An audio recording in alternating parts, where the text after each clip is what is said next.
Hello everyone, welcome to another blog video.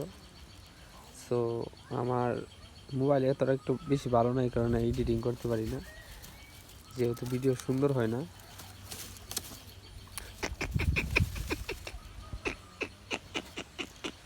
এদিকে এদিকে বক পাখি ধীরে ধীরে অনেকটা বড় হয়ে গেছে 2 দিনে। আমাদের এখানে প্রায় মানুষই বক পাখি পালতেছে। যেমন আমার এক চাচাতো ভাই আছে, ভাতিজা আছে, তারপরে 2টা ভাতিজা আছে। সব বক পাখিকেই কিন্তু দেখামু একটু বড় হোক, সব এক জায়গায় ধরে করলে অনেকগুলো হইব। হেই কেমনে আ করে উঠে